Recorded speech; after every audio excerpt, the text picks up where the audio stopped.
Hello, everyone. Good morning, good afternoon, good evening from wherever you're watching from. Welcome back to KO Talk.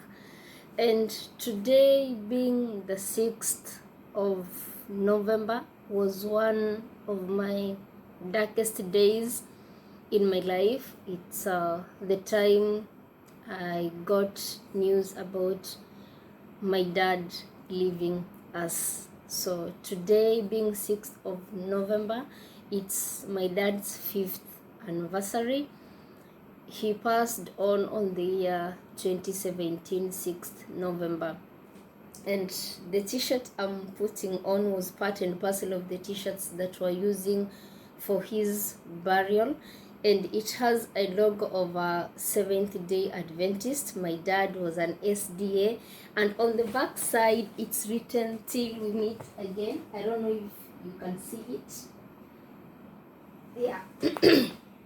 it's written "Till we meet again," and this was the book that was used for his burial. I've kept it safely with me, and it has the verses and the pictures of him, and what it has a lot of memories. We have the pictures, we have this one explaining the history, and we have the pictures of him with friends, with us, and we have the songs and the tributes given by the grandkids, by us the kids. So it's really quite an emotional day. Mostly when this day comes, I do cry a lot. And I had a friend of mine who told me it's not yet time to cry anymore. It's time to celebrate a life well lived. Though at times I get that emotional because of the bond that we shared, the jokes that we used to have, and he's no more. It's a little bit emotional. So, and I'm trying to be strong because I don't want to cry today. I'm celebrating a life that was well lived. Actually, my dad was the best man I ever knew in this world. He was the best friend, he was the best teacher, he was the best advisor, he was the best brother, he was best in everything. To me, he was the best ever dad I ever had. And since he passed on, it has not been an easy way. It has not been an easy road for me, and maybe for my siblings, but I'm talking of myself. But it has not been really an easy way for us. And celebrating his life he lived, my dad, I'll just give a short biography of him. His name was Erastus John Mokaya Onsarigo. So that was his name, and he was baptized long time ago. He was born in 1948, and he passed on in he passed on 2017. He was baptized in the year 1964. That's when he was baptized under the Seventh-day Adventist Church, and from there he has been really a good father to me and to my sibling also. So I want to talk about what I got from dad. I inherited a lot of things from him. First thing, I wanna move my glasses off. I'm my father's photocopy on the face. I look just like him. The teeth and the nails. I even have you call them the sideburns. I do have them, but sometimes I shave them off. Even the backside, I have these hairs. I inherited a lot of things from him. Even the confidence that I have, I got it because of him. To me, I've said my dad was a best teacher.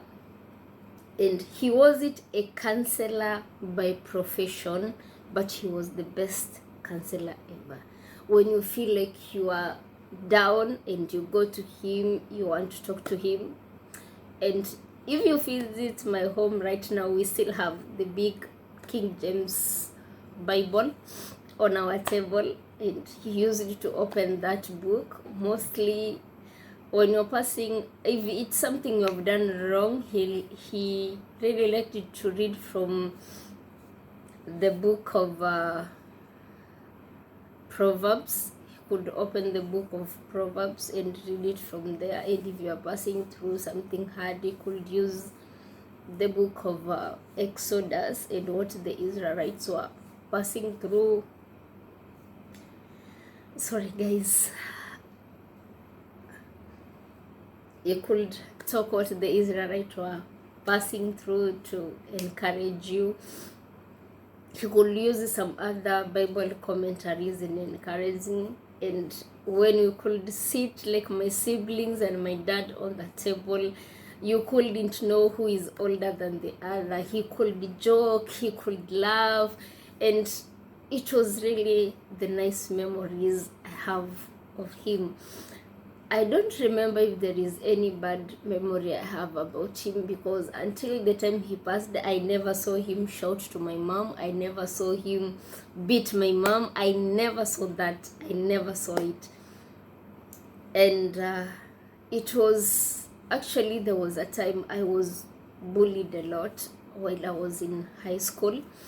I was going through, they call it discrimination, and nothing hurts like being discriminated by the person of your own race. Actually, I am a dark skin. I really am a dark skin, and that's why always I introduce myself as the blackest lady in Africa. And I remember this while I was in Form 2. Yeah, while I was in Form 2. And that was some years back.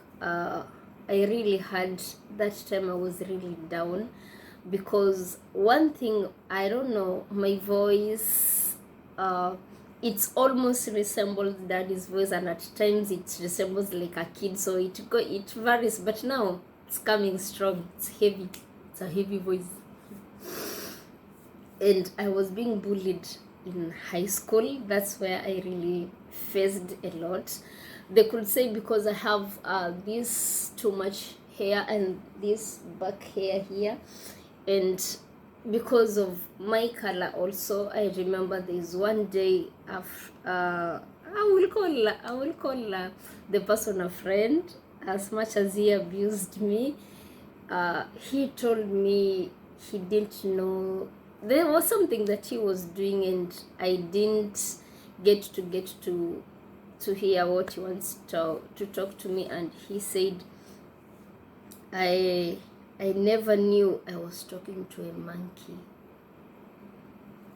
It hit me hard. I went home, and that time we were seated on the table and we were having a father-daughter talk. I brought this up, and I told my dad. He opened the book of Genesis, where God was doing his creation, and he told me, "You are fearfully and wonderfully made." And my name is Kezia. He also opened the book of Job, and the book of Job, I'm giving reference from the Bible.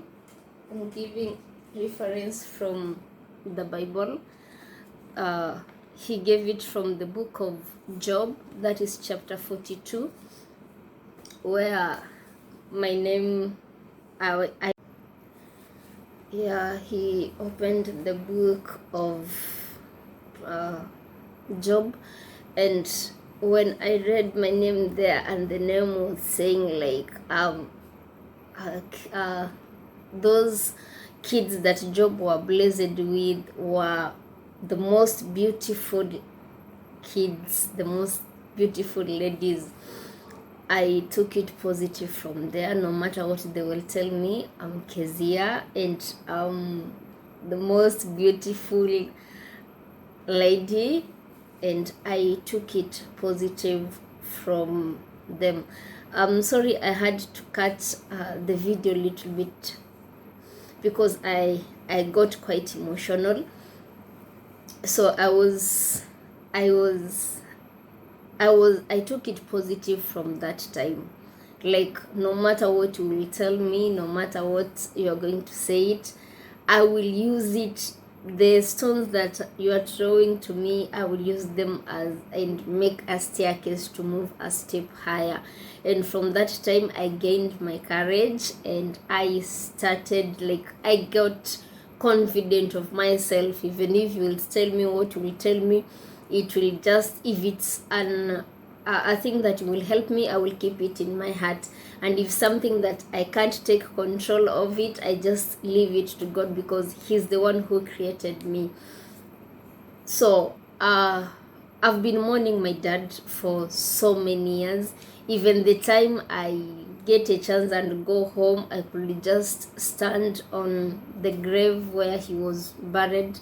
I could just stand there and I just find tears rolling down my cheek. But my friend, he's a close friend to me, and for him, he's an orphan. So he was telling me, like, if me, I lost my parents, I don't have any parent, but I'm here, I'm strong, I'm taking the positive. You thank God, at least you have one parent remaining. So from that time I was like, I have one parent still, but for him, he doesn't have any parents. And I decided, like, today, or I promised that when it's coming the next anniversary for my dad, I won't be crying anymore, but I will celebrate a life he well lived. And I know most of us, there's some, if you have both parents, thank God and take good care of them. If you have one parent like me, thank God and take care of the remaining one. And if you don't have any parent, please, God is there for you. Be strong. And I know when you lose one of your parents or both parents, there are some challenges that you tend to face in your life. That comfort that you need, that is no more. There is that maybe financial support that you are getting, that it's no more. There's that love that you are getting, that it's no more. But I want to remind you something. Despite the fact that they are no more, there is one person who will ever be with you and will never leave you, and that is God. Please, as much as it's hard, as much as at times we get emotional and we cry because of the loss of our loved one, let's keep that faith that we are going to meet them one time.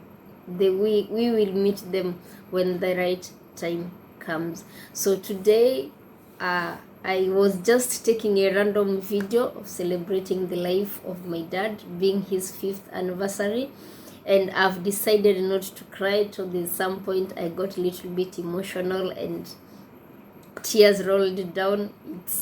It's allowed. So when you have that pain and you feel you need to let it out, you can have some time and cry for it. But now I am who I am because of the help of God, and because of the guidance I got from my parents, and because of the teachings I got from my dad. My dad wasn't a teacher by profession, but he was a professional teacher. He wasn't a counselor by professional, but he was a professional counselor. Celebrate your parents if you have them alive, and if they're not there, please continue celebrating them and continue keeping on their legacy.